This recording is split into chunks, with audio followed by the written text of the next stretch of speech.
साथ संगत जी, प्रेम से कहना धन्यवाद जी। साथ संगत, आज का वीडियो बहुत विशेष है।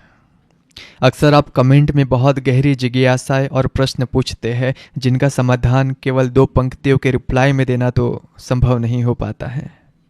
इसलिए सदगुरु की कृपा से आज हम एक नई शुरुआत कर रहे हैं, राहुल दर्शन का। साथ संगत, हमारे नियमित निरंकारी सत्संग के वीडियो तो आपको मिलते ही रहेंगे, लेकिन उनके बीच बीच में जब भी मुझे समय मिलेगा, इस राहुल दर्शन सीरीज के माध्यम से मैं आपके उन चुनिंदा और महत्वपूर्ण प्रश्नों का उत्तर देने का प्रयास करूंगा जो आपके और हम सभी के जीवन से जुड़े हैं।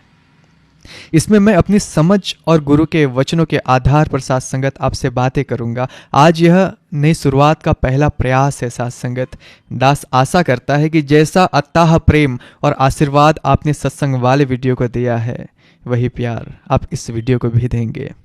आइए साथ संगत शुरू करते हैं। साथ संगत, एक कमेंट आया था जिसमें कुल मिलाकर पूछा गया था कि जीवन व्यर्थ क्यों लगता है। आपने जो प्रश्न पूछा है यह केवल एक प्रश्न नहीं है, यह मनुष्य की चेतना की सबसे गहरी पीड़ा है। जीवन व्यर्थ क्यों लगता है? Why does life feel meaningless? साथ संगत, अक्सर जब यह भाव किसी के मन में आता है तो वह घबरा जाता है। उसे लगता है कि शायद वह डिप्रेशन में है, शायद वह असफल है, या फिर शायद उसके पास वह नहीं है जो दूसरों के पास है। लेकिन मैं आपसे एक बहुत विरोधाभासी बात कहना चाहता हूं। साथ संगत, शास्त्र कहते हैं और संतों का अनुभव भी कहता है, और स्वयं मेरा भी यही मानना है कि यदि आपको जीवन व्यर्थ लगने लगा है तो बधाई हो, आप मनुष्य होने की सार्थकता की पहली सीढ़ी पर चढ़ गए हैं। क्योंकि एक पशु को जीवन कभी व्यर्थ नहीं लगता। उसे भोजन मिल जाए, नींद मिल जाए और भय से सुरक्षा मिल जाए तो वह संतुष्ट है। उसे कभी अस्तित्व का संकट नहीं होता। अगर आपको यह जीवन, यह भाग दौड़, यह सुबह उठना, कमाना, खाना और सो जाना, अगर यह सब व्यर्थ लग रहा है तो इसका अर्थ है कि आपके भीतर जो चेतना सोई हुई थी अब वह करवटें ले रही है। वह अब कुछ ऐसा मांग रही है जो इस संसार के परिधि से परे की चीज है। लेकिन यह व्यर्थता लगती क्यों है? इसके कारण क्या है? आइए साथ संगत, आज हम इसे समझेंगे। साथ संगत, जीवन व्यर्थ लगने का पहला और सबसे गहरा कारण जो उपनिषदों का सार है, अगर इसे समझ गए साथ संगत तो पूरा खेल को समझ जाओगे। साथ संगत, ध्यान से सुनना। हमारे भीतर जो बैठा है वह आत्मा है, वह ब्रह्म का अंश है और ब्रह्म का स्वभाव है अनंत और नित्य। और जिस संसार में हम सुख खोज रहे हैं वह है सीमित और अनित्य। अब यहां एक मैथमेटिकल प्रॉब्लम आ जाता है कि आप एक छोटे से प्याले में क्या पूरा समुद्र भर सकते हैं? नहीं। उसी प्रकार आपके भीतर के प्यास तो अनंत की है। आप परम आनंद चाहते हैं जो कभी खत्म ना हो, लेकिन आप उसे खोज कहां रहे हैं? नश्वर वस्तुओं में, नश्वर रिश्तों में, नश्वर पद प्रतिष्ठा में। भगवान बुद्ध ने इसे अनित्य का सिद्धांत कहा। उन्होंने कहा, सभम दुखम, सब दुख है क्योंकि सब क्षणभंगुर है। आप जिस भी चीज को कसकर पकड़ते हैं वह रेत की तरह फिसल जाती है। जब आप किसी इंसान से बहुत उम्मीद लगा लेते हैं कि यह मुझे पूर्ण कर देगा, और जब वह इंसान बदलता है या फिर बिछड़ता है तो आपको लगता है कि जीवन व्यर्थ है। जिन बच्चों के लिए आपने अपनी पूरी जिंदगी खवा दी और अंत में वह आपको सुख ना दे तो लगता है कि जीवन व्यर्थ है। असल में जीवन व्यर्थ नहीं है, आपका प्रयास गलत दिशा में था। आप विराट की भूख को शूद्र से मिटाने की कोशिश करते हैं। इस बात को जितनी जल्दी आप समझ जाओगे उतनी ही जल्दी आपकी सार्थक जीवन की शुरुआत हो जाएगी। संत कबीरदास जी ने बहुत सुंदर कहा है, कस्तूरी कुंडल बसे मृग ढूंढे मन माही, ऐसे घट घट राम है दुनिया देखे नाही। हिरण की नाभि में कस्तूरी है, लेकिन वह पूरे जंगल में उसकी सुगंध को खोजता हुआ पागल होकर दौड़ता रहता है। हम सब वही हिरण है। सुगंध भीतर से आ रही है, शांति की, प्रेम की, आनंद की, लेकिन हम उसे बाहर की वस्तु में ढूंढ रहे हैं। और जब बाहर वह नहीं मिलती साथ संगत तो हमें हताशा होती है, और यही हताशा जीवन को व्यर्थ बनाती है। साथ संगत, जीवन के व्यर्थ लगने का दूसरा और सबसे बड़े कारणों में से एक है भविष्य में जीने की आदत। हाँ साथ संगत जी, हमारा मन एक बहुत बड़ा धोखेबाज है, इसे ध्यान से समझिएगा। मन आपको हमेशा एक तर्क देता है, आज खालीपन है क्योंकि तुम्हारे पास वह अमुक चीज नहीं है। जिस दिन वह मिल जाएगी जीवन सार्थक हो जाएगा। एक विद्यार्थी सोचता है डिग्री मिल जाए तो जीवन सफल। डिग्री मिलती है, 2 दिन खुशी रहती है, तीसरे दिन फिर वही खालीपन।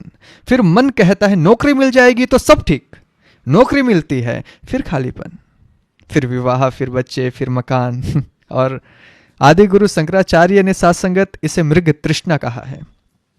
रेगिस्तान में हिरण को दूर पानी चमकता हुआ दिखाई देता है, वह दौड़ता है। जब वहां पहुंचता है तो पता चलता है कि यह तो पानी नहीं, सूरज के किरणों का रेत पर ब्रह्म था। लेकिन विडंबना देखिए, सात्संगत वहां पहुंचते ही उसे अब और आगे पानी दिखाई देने लगता है। जीवन व्यर्थ इसलिए लगता है क्योंकि हम आज में नहीं जी रहे हैं। हम कल के किसी काल्पनिक सुख के लिए सात्संगत आज को कुचल रहे हैं, आज को। और जब वह कल आता है तो वह आज बनकर आता है ना। और हमारा मन उससे भी भोगने में असमर्थ होता है। हम एक ऐसे लक्ष्य के पीछे भाग रहे हैं जो क्षितिज की तरह है, जो कभी हाथ नहीं आता। सात्संगत यह जो निरंतर दौड़ है और हाथ में कुछ न आने की हताशा है, यही अंततः आपको यह कहने पर मजबूर कर देती है कि सब व्यर्थ है, सब कुछ। और सात्संगत तीसरा प्रमुख कारण में से एक है पुनरावृत्ति, रिपीटेशन। थोड़ा गौर से देखिए अपने जीवन को। वही सुबह, वही नाश्ता, वही दफ्तर, वही बातें, वही क्रोध, वही क्षमा, और फिर सो जाना। एक कोल्हू के बेल की तरह हम गोल गोल घूम रहे हैं। मनोविज्ञान कहता है कि मन को हमेशा नया चाहिए, लेकिन संसार में सात्संगत सब कुछ पुराना है। आप नई कार लाते हैं, 10 दिन में पुरानी हो जाती है। आप नए मकान में जाते हैं, 1 महीने में वह सामान्य हो जाता है। जब तक जीवन में कोई उच्चतर उद्देश्य नहीं जुड़ता, तब तक जीवन केवल एक जैविक प्रक्रिया बनकर रह जाता है। जन्मना, बच्चे पैदा करना और मर जाना। जब एक बुद्धिमान व्यक्ति इस चक्र को देखता है तो उसकी आत्मा चीख उठती है कि क्या बस इतना ही? क्या मेरे होने का अर्थ बस इतना ही है? फिर उसे सत्य का पता चलता है और वह कहता है कि मैं इस मनुष्य जन्म को पाकर क्या करने आया था और क्या कर रहा हूं। फिर उसे जीवन व्यर्थ लगता है। इसीलिए संतो, यह जो जीवन व्यर्थ लग रहा है, यह कोई बीमारी या फिर डिप्रेशन नहीं है, और ना ही दुखी होने की कोई बात है। यह तो इस बात का संकेत है कि आपके पुराने खिलौने अब आपको नहीं लुभा पा रहे। जैसे बच्चा बड़ा होता है, सात्संगत तो उसे झुनझुने से खेलना व्यर्थ लगने लगता है ना। क्या वह बच्चा उदास है? नहीं, वह परिपक्व हो गया है। आप भी परिपक्व हो रहे हैं। यह व्यर्थता का भाव एक निमंत्रण है। परमात्मा द्वार खटखटा रहा है कि जागो, तुम जिस सपने को सच मानकर जी रहे हो वह सपना टूट रहा है। लेकिन सात्संगत, समस्या यह है कि हमें व्यर्थता तो दिखाई दे रही है, पर सार्थकता कहाँ है यह नहीं पता। हमें यह तो पता चल गया कि यहाँ सुख नहीं है, लेकिन सुख कहाँ है उसका पता अभी नहीं मिला। इसलिए हम बीच में लटक गए हैं, और यही पीड़ा है सात्संगत। तो अब प्रश्न उठता है कि इस व्यर्थता को सार्थकता में कैसे बदला जाए। संतों ने वह कौन सा मार्ग बताया है जिससे इसी संसार में रहते हुए, इसी बाजार में खड़े होकर भी मुक्ति का अनुभव किया जा सके। सात्संगत, अधिकतर लोगों को जब जीवन व्यर्थ लगता है तो वह 2 गलतियां करते हैं। या तो वह नशा करने लगते हैं ताकि इस खालीपन को भूल सके, या फिर वह संसार छोड़कर भागना चाहते हैं। लेकिन भागने से कुछ नहीं होगा संतो। आप जहां भी जाएंगे अपना यही संसार से भरा हुआ मन साथ लेकर जाएंगे। पर सात्संगत, जिस संतों ने, ज्ञानी पुरुषों ने एक तीसरा मार्ग भी बताया है, वे कहते हैं संसार को मत बदलो, अपनी दृष्टि को बदलो। जीवन व्यर्थ इसलिए नहीं है कि जीवन में कुछ कमी है। जीवन व्यर्थ इसलिए लग रहा है संतो, क्योंकि आपका जुड़ाव उस स्रोत से टूट गया है जहां से आनंद का झरना बहता है। आइए संतो, आज हम उस रहस्य को समझे जो इस वीरान रेगिस्तान को भी नंदन वन में बदल सकते हैं। तो संतो, अब से मेरी बातों को ध्यान से सुनो और समझने की कोशिश करो, क्योंकि अब आपके प्रश्न का उत्तर और आपकी समस्या का समाधान मिलने जा रहा है। साथ संगत ध्यान से सुनिए। अक्सर लोग पूछते हैं, महाराज परमात्मा तक कैसे पहुंचे? क्या घर छोड़ दे, माला जपे, क्या करे? नहीं, शास्त्रों और संतों का मत बहुत स्पष्ट है संतों, कि परमात्मा को पाने के लिए कहीं जाना नहीं पड़ता, बस जागना पड़ता है। और जागने का रहस्य है ब्रह्म ज्ञान। साथ संगत, जब तक आप परमात्मा को मानते रहेंगे बात नहीं बनेगी। परमात्मा मानने का विषय नहीं, जानने का विषय है। यह मिशन और तमाम संत मत यही कहते हैं साथ संगत, कि पहले जानो फिर मानो। बात को और अच्छे से समझने के लिए मैं आपको उस महान संत का उदाहरण देता हूं संतों, जिन्होंने इसी संसार की धूल में, इसी काशी की गलियों में ताना बाना बुनते हुए उस निरंकार परमात्मा को पा लिया। वे थे संत कबीर दास जी। साथ संगत, कबीर साहिब ना तो हिमालय गए, ना उन्होंने अपनी गृहस्थी छोड़ी। वे कपड़ा बुनते थे। उनका पूरा परिवार था, पत्नी, लोई, बेटे बेटी। एक बार एक जिज्ञासु ने उनसे पूछ लिया कि कबीर साहब, आप दिन रात इस खड्डे पर कपड़ा बुनते रहते हैं, परमात्मा का भजन कब करते हैं, बताइए। कबीर साहब हंसे। उन्होंने हाथ में एक कपड़ा उठाया और पूछा, तुम्हें इसमें क्या दिखाई दे रहा है? जिज्ञासु बोला, जी यह तो सूती का कपड़ा है। कबीर ने एक धागा खींच दिया, कपड़ा बिखरने लगा। कबीर ने पूछा, अब क्या दिखाई दे रहा है बताओ? वह बोला, जी अब तो केवल एक धागा यानी कि सूत है। तब कबीर साहब ने जो कहा संतो, वह वेदों का सार है। उन्होंने कहा, भले मानुस, जैसे कपड़े के कण कण में केवल सूत यानी धागा ही है, वैसे ही मुझे इस संसार के कण कण में केवल मेरा राम, मेरा निरंकार ही दिखाई देता है। मैं कपड़ा नहीं बुनता, मैं राम की चादर बुनता हूं। कबीर साहब ने कहा, जो नैनन में पुतली त्यो मालिक घट माही, मूर्ख लोग न जानही बाहिर ढूंढन जाही। अर्थात जैसे आंख में पुतली है, वैसे ही वह मालिक निरंकार तुम्हारे भीतर और बाहर अंग संग विराजमान है। लेकिन मूर्ख लोग इसे सिर्फ बाहर ढूंढते हैं। तो साथ संगत, मार्ग क्या है यह बताओ? मार्ग यह है कि अंधेरे में तीर चलाना बंद कर दीजिए पहले तो। जिस प्रकार कबीर को गुरु रामानंद मिले, जिस प्रकार मीरा को रैदास मिला, आपको भी जीवन में एक समय के सदगुरु की शरण लेनी होगी। गुरु वह नहीं जो आपके कान में केवल ज्ञान फूंकते रहे, गुरु वह है जो आपकी तीसरी आंख खोल दे और आपको उंगली रख कर दिखा दे कि देख, यह रहा वह निरंकार जो तेरे अंग संग हाजिर नाजिर है। वह आपको इस परमात्मा का अनुभव करवा दे जिसे आप ढूंढ रहे हो। लेकिन संतो, यहां एक बहुत बड़ी सावधानी की जरूरत है। आज दुनिया में गुरुओं की भीड़ है, तो असली मुर्शिद, असली सदगुरु की पहचान क्या है? इस बात को अपने हृदय के गहराई में उतार लीजिएगा। असली गुरु वह नहीं जो मंच पर बैठकर यह घोषणा कर दे कि मैं कोई अवतार हूं, मैं कोई दिव्य आत्मा हूं, या फिर परमात्मा ने केवल मुझे चुना है और तुम सब मुझसे तुच्छ हो। जो अपने आप को तुमसे अलग बताए, अपने आप को महान और पूजनीय साबित करने में लगा रहे, समझ लेना कि वहां अभी अहंकार की छाया बाकी है। असली सदगुरु तो वह है जो तुम्हारी आंखों में आंखें डालकर यह कहने का साहस रखता है कि प्यारे, जो मैं हूं वही तुम भी हो। तुम्हारे और अपने बीच कोई दीवार नहीं खड़ा करता, कोई भेद नहीं रखता।